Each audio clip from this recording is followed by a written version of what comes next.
So, kamusta po mga ka-Streetwise? Ako po si Takeru Miyamoto at welcome po sa aking munting channel. So, mga kababayan, simula na po ng 20th Congress. So, June 30. Tama, di ba?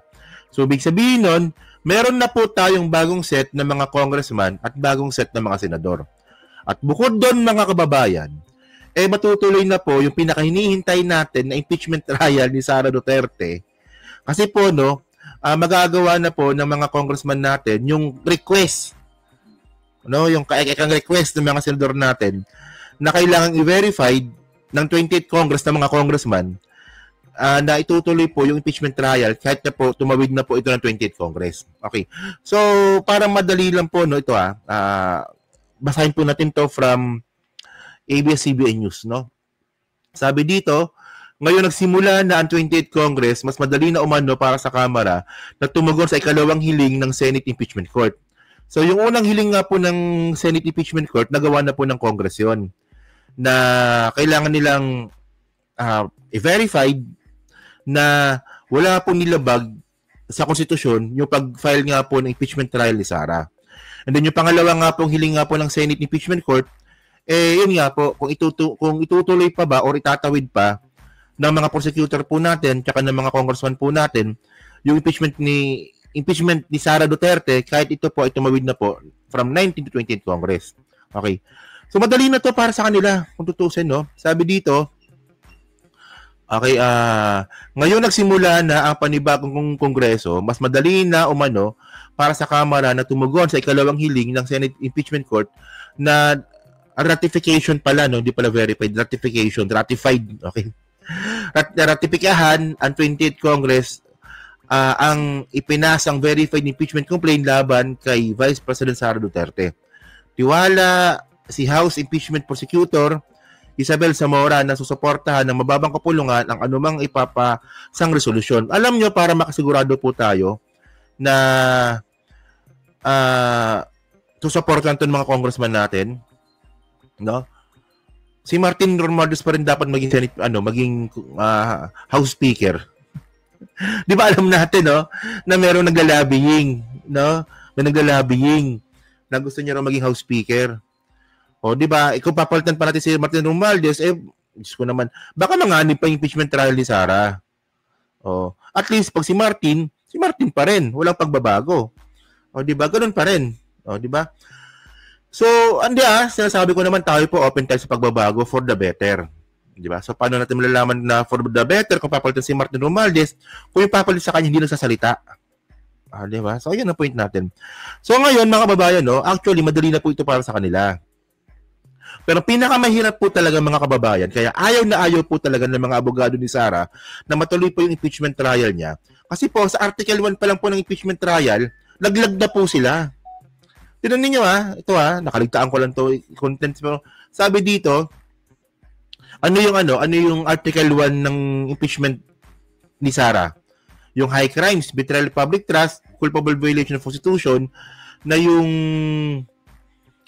papatayin daw ni Sara yung presidente, si Lisa Marcos, tsaka si Martin.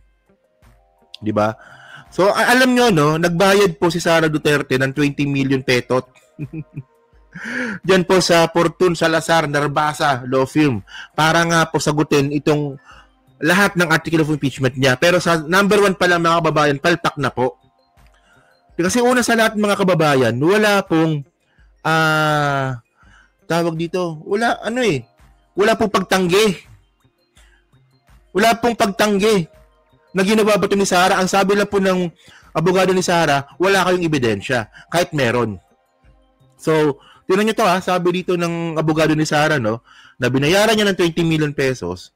Isagot niya nga doon sa Article 1 na grave threat nga po kay PBBM, kay Lisa, at kay Martin Romualdez. Itong sagot ng ng abogado ni Sara, tinan nyo. Okay, the House had no proof, wala daw ebidensya, when it alleged that she contracted. Doon ako natawa. Ano ibig sabihin ng contracted? Contracted, receiver, kontrata, pirmado. Di ba? The House had no proof when it alleged that she contracted an assassin to plot, the killing of President Ferdinand Marcos Jr., First Lady Lisa Marcos, and Speaker Martin Romualdez. The complaint relied on the conclusion of facts, not ultimate facts. Conclusion lang daw po yun.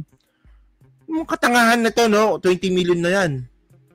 Ito, andito asawa ko. Ay, kapag papatay ka ba ng tao, dapat ba may kontrata sa hitman? O, di ba? O, yan ha. Walang alam sa politika yan. Pero, puta, basic yun. Hindi mo naman kailangan na, di ba?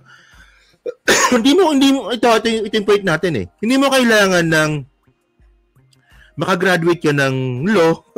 Hindi mo kailangan maging masteral para maintindihan na kailangan ba talaga ng kontrata para magpapatay ka ng tao sa hitman. Eh, puta, ebidensya pa yung pag... Bobo talaga to eh, no? Ano ba nangyayari sa atin?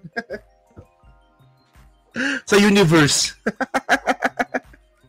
Sabi ni Sarah sa universe daw. Okay, so ngayon, no, syempre, sobrang basic naman, no? Diyos ko. Ngayon, mga kababayan, no, syempre, dahil po dyan sa sobrang basic po na yan, sumagot ngayon si Bukoy. Yung speaker nga po, yung spokesperson ng prosecution. So sabi dito, hard killers don't need contracts. O ang kailangan lang nila dito bayad.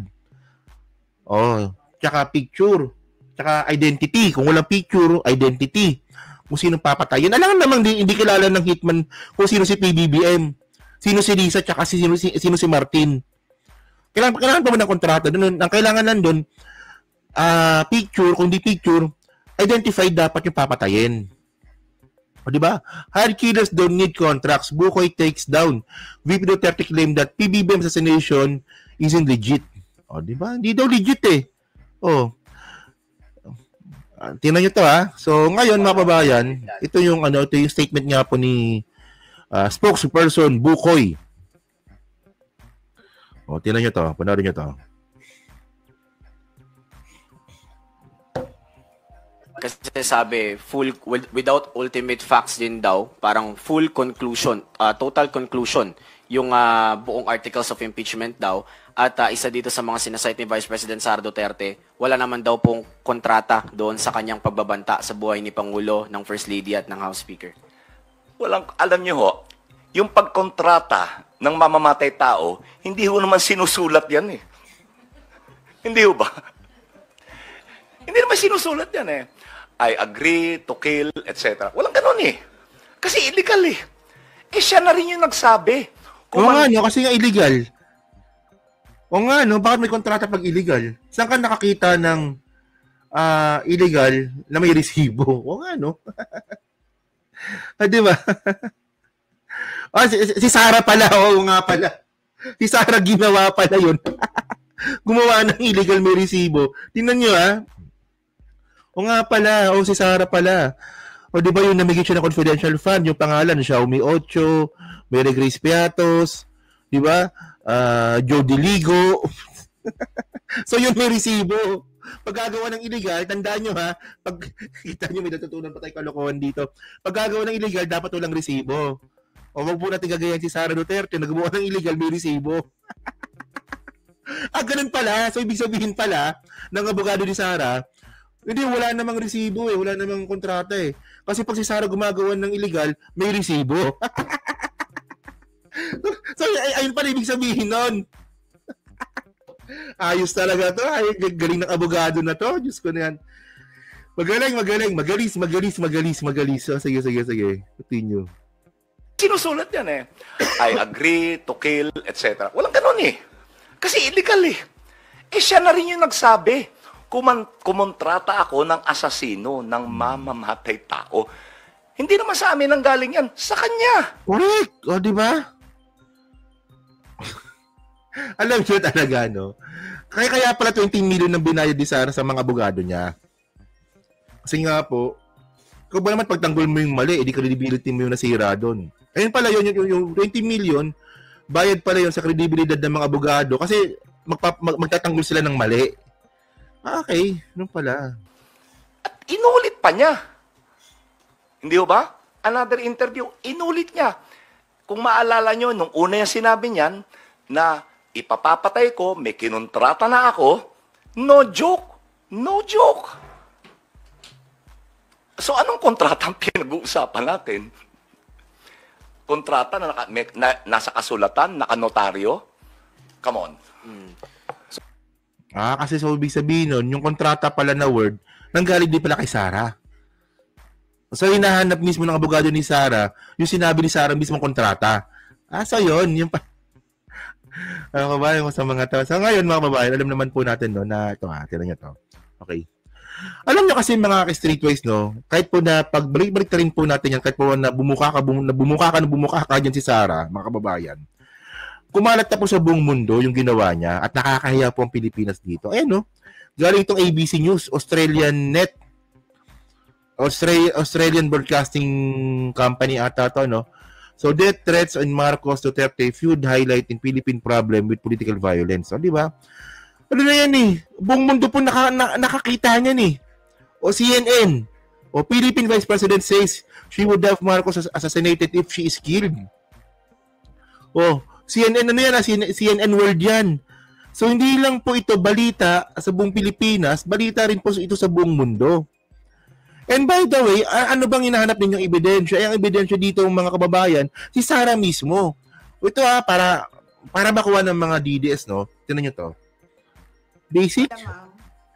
Sa security ko. Kasi may kinausap na ako na tao. Sabi ko sa kanya, kapag pinatay ako, patayin mo si BBM, si Lisa Araneta, at si Martin Romales. No joke. Ano? Ito ebidensya to. So kailangan ba talaga ng kontrata dito? Kung mukha niya mismo yan, siya mismo yan eh. Siya yan eh. Pero makamukha ni Fiona, oh. Oh. Siya yan eh. So ngayon, anong hinahanap ng mga abogado ni Sarah? Ay wala, ano lang yan. Gawa-gawa lang nila yung kwento na yan. Nag-conclude sila kagad. Anong pag-conclude dito kung si Sarah mismo nagsalita? Ay, Diyos ko naman. Hirap, no? Ang hirap mag-abogado sa mali, no? Magmumukha kang tanga talaga, di ba? Conclusion daw yan, yung mukha. Ano yan, AI? AI na OA. AI na nga, OA pa. Nagbilin na ako, ma'am. Pag namatay ako, sabi ko, huwag ka tumigil hanggang hindi mo mapatay sila. And then he said yes. No, di ba? And he said yes. So, ibig sabihin nun, siya mismo, you know, and he said yes. So, ibig sabihin nun, yung assassin, lalaki. Di ba? So, alam nyo, nakakatawa dito sa ginawa ni Sarah, no? Okay. Hindi, actually kasi sa 20th Congress, papasok to sa impeachment trial, eh. Gusto ko makita kung paano pagtatanggol ni Sarah yung sarili niya dito. So, ngayon, nakakatawa dito, okay, ito lang, no, itong May 10, Sara Duterte rejects charges she plotted to kill Marcos. So, hindi daw po totoo. O, sabi dito, no, I categorically deny the charges against me. He said on the first page on their affidavit, which was provided by the Office of the Vice President. So, yun na. So, ito pala yung sagot niya sa NBI or sa DOJ. DOJ, tama. Being accused of a criminal offense, I am constitutionally presumed innocent. Di ba? Oo, tama yun. Presume innocent ka. Pero hindi po natin may tatanggi na may video kang ganito. Kasi sinabi mo talaga to. On public. Bobo talaga, no? Di ba? Kukuha ako ng robot from universe. Ay, ako. So yun mga kababayan, so kayo po, no? Ano po masabi nyo nga po dito sa katangang pong ginawa ng mga abogado ni Sarah. Actually, hindi yung mga abogado ni Sarah po, hindi po sila tanga. Naniniwala po ako doon. Di ba? Nagtatanga-tangahan lang po yung mga yan. Kasi ayun po yung trabaho nila eh. Binayaran ka ba naman ng 20 million? Hindi mo ipagtatanggol yung mali. O, di ba? Tandaan nyo, 20 million lang yun, yung acceptance fee pa lang yun. Hindi pa kasama dito yung bayad kapag ongoing na po yung kaso. O, kala ko ba walang pera mga Duterte pero may 20 million sila. So yan, sabi sa inyo eh. So yun lang, so comment lang po sa baba at binabasa ko pong lahat yan. At syempre dyan po sa Team Replay, pa-like, pa-subscribe. Kung na makalabisan, pa-share na rin po ng video po na to. So thank you mga kababayan, kita na lang ulit tayo sa susunod na rin content. So thank you, salamat and bye-bye.